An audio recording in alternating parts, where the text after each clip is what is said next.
ఇప్పుడు ఈ football match private event అని టీపీసీసీ ప్రెసిడెంట్ చెప్తా ఉన్నాడు. ఇక్కడేమో రేవంత్ రెడ్డి దాన్ని సపోర్ట్ చేస్తున్నట్టుగా మొత్తం కూడా గవర్నమెంట్ ఫ్లెక్సీలే ఉన్నాయి ఎక్కడికక్కడ. మరి దీన్ని ప్రైవేట్ ఈవెంట్ అనాలా లేదంటే గవర్నమెంట్ ఈవెంట్ అనాలా దీన్ని? అది పీపీపీ ప్రాజెక్ట్ అంటారు. పబ్లిక్ గవర్నమెంట్ ఇద్దరు కొలాబరేషన్తో అయింది అన్నట్టు. పైసలేమో మనవి, అవును. ఆటేమో మన ఆడ ఆడింది ఎవడు? రేవంత్ రెడ్డి మనవాడు. రేవంత్ దగ్గర బౌన్సర్ అంతా నాకు తెలిసిన కానీ పేర్లు చెప్తాను. రేవంత్ దగ్గర బౌన్సర్ల కొడుకులు, రేవంత్ రెడ్డి తమ్ముని కొడుకు, వాళ్ళు ఆడిన ఫుట్బాల్. అక్కడికి వెళ్ళి రాహుల్ గాంధీ వచ్చి అబ్బా నేను చూస్తాను. ఆయన కూడా ఎంత చిల్లరగాడ అయిపోయాడు. ఆయన వచ్చి నేను చూస్తా అని చెప్పి ఆయన కూడా వచ్చి చూసి, కాబట్టి వాళ్ళందరూ కూడా ఈ రోజు బ్రదర్ అదొక ఈవెంట్ లెక్క మార్చుకుంటారు. ప్రతిదీ వాళ్ళ పర్సనల్ గా వాళ్ళకి ఏమైనా చేయాలనుకుంటే వాళ్ళు ప్రజల సొమ్ము వాడుకొని వాళ్ళు చేస్తున్నారు. చెప్పినా కదా, ఇప్పుడు ఇంటి రిపేర్ కూడా పబ్లిక్ పైసలు వాడుతున్నారు, ఎంగేజ్మెంట్ పబ్లిక్ పైసలు వాడుతున్నారు, వాళ్ళ క్రికెట్ కు పైసలు వాడుతున్నారు, ఫుట్బాల్ కు పబ్లిక్ పైసలు వాడుతున్నారు. కానీ 5,95,000 కోట్లు పెట్టుబడులు రాబోతున్నాయి, ఎంఓఏలు అయినాయి అని చెప్తా ఉన్నారు 5 సంవత్సరాల్లో. అవి ఏమైనా అవి సంతకాలు చేసి చూపిమను.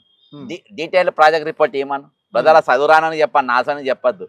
డీటెయిల్ ప్రాజెక్ట్ రిపోర్ట్లు ఎంతమంది కంపెనీలు ఇచ్చిండ్రో నాకు చెప్పమను. ఎవడన్నా ఇచ్చిండ్రా? ఎవడు ఇవ్వలే. లేదు, అన్ని ఎంఓఏలే కదా. అన్ని ఎంఓ నేను కూడా రాసుకుంటా. ఇందిరా పార్క్ నేను మన ఇద్దరం ఎంఓ చేసుకోవచ్చు. అర్థమైందా? ఒప్పందం కుదిరినట్టుగా. అర్థమైందా? ఎంగేజ్మెంట్ కాదు కదా, పెళ్లి అయితే లెక్క. అర్థమైందా?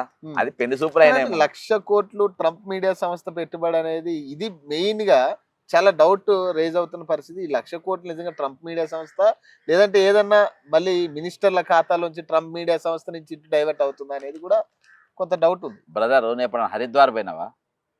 హరిద్వార్ పోతే హరిద్వార్ లో కూడా తెలుగులో ఒక దోశ షాప్ ఉంటది. సౌత్ ఇండియా హోటల్ అని ఉంటది. అక్కడ ఇడ్లీ వడ దోశ అమ్ముతారు. తెలుగు వాళ్ళు ఉంటారు, తెలుగు మాట్లాడే గైడ్ చూపెడతారు. అట్లా అమెరికాలో చంద్రబాబు నాయుడు మనుషులు చాలా మంది జాతి మీడియా అక్కడ బాగుంటది. అర్థమైందా? ఆ జాతి మీడియాలో ట్రంపులు ఇక్కడ ఉంటారు. అరే మా దగ్గర ఒక చెప్పిపోరా అబ్బాయి అనేది అట్లా పట్టుకొస్తారు అక్కడ. అర్థమైందా? ఇప్పుడు నీకు గురుకోళ్ళు ఉంటారు. గురుకోల్లో సూట్ వేస్తే చైనా వాళ్ళు లెక్కుంటాడు. చైనా ఇన్వెస్ట్మెంట్ అంటారు. అర్థమైందా? ఇన్వెస్ట్మెంట్ అంటే బేసిక్ ఏంటంటే ఒక ఎంఓఏ కాబట్టి. అరే ఎంఓయూలు బ్రదర్ నేను పీజీ చదివినా, నాకు ఏందో తెలుసు. What is the difference between DPR and MOU? MOU ఎవడన్నా చేసుకోవచ్చు. డిపిఆర్ డీటెయిల్ ప్రాజెక్టు కంపెనీ పెట్టినోడు. నాకు కంపెనీ ఉంది కాబట్టి నేను చెప్తాను. డీటెయిల్ ప్రాజెక్ట్ రిపోర్ట్ ఉంటే నీ దగ్గర కంపెనీ వచ్చినట్టు. మరి డీటెయిల్ ప్రాజెక్ట్ రిపోర్ట్ ఏది లేదు. నీకు తెలుసా? కాళేశ్వరంగా డిపిఆర్ లేదు. డిపిఆర్ లేకుండా కట్టింది, అందుకనే వాళ్ళు ఇలా పీకులాట పడుతుండ్రు. ఇద్దరు కుమ్మక్కైంది కాబట్టి కేసు నిర్గారిపోయింది. కానీ యాక్చువల్ గా పెద్ద స్కామ్ అది. డిపిఆర్ లేదు దానికి. మరి దీన్ని సక్సెస్ఫుల్ ప్రాజెక్ట్ కింద చూపించుకుంటున్నారు కదా. గ్లోబల్ సమిట్ కానీ ఫుట్బాల్ మ్యాచ్ కానీ సక్సెస్ఫుల్ ప్రాజెక్ట్ అని చెప్తా ఉన్నారు. స్వర్గసీమ వాడు కూడా చెప్తారు అన్ని టీవీలలో వచ్చి. ఇవాళందరూ వస్తుండ్రు, ఫస్ట్ వాడు కొనండి, బ్రహ్మాండంగా ఉంటుంది, చాలా బాగుంటుంది అని. అలా శాంతంగా ఎవరు పోవాలి? ఇవాళ స్వర్గసీమ లెక్కనే ఇది కూడా. వాడు సూట్ చేసుకుంటాడు, వాడైతే ఏమో వేషం వేసుకుంటాడు. వాడు వస్తుంది, వీడు శాంతంగా ఎవరు బయలు కడతాడు. గ్లోబల్ నేను చెప్తున్నా కదా, రింగ్ రోడ్ చుట్టూ 1,00,000 అపార్ట్మెంట్ ఖాళీగా ఉన్నాయి. అవి అమ్ముడు పోక బయట ఖాళీ బట్టలు ఆరేస్తు. నువ్వు పోయి చూడిపో, నేను చూసినా.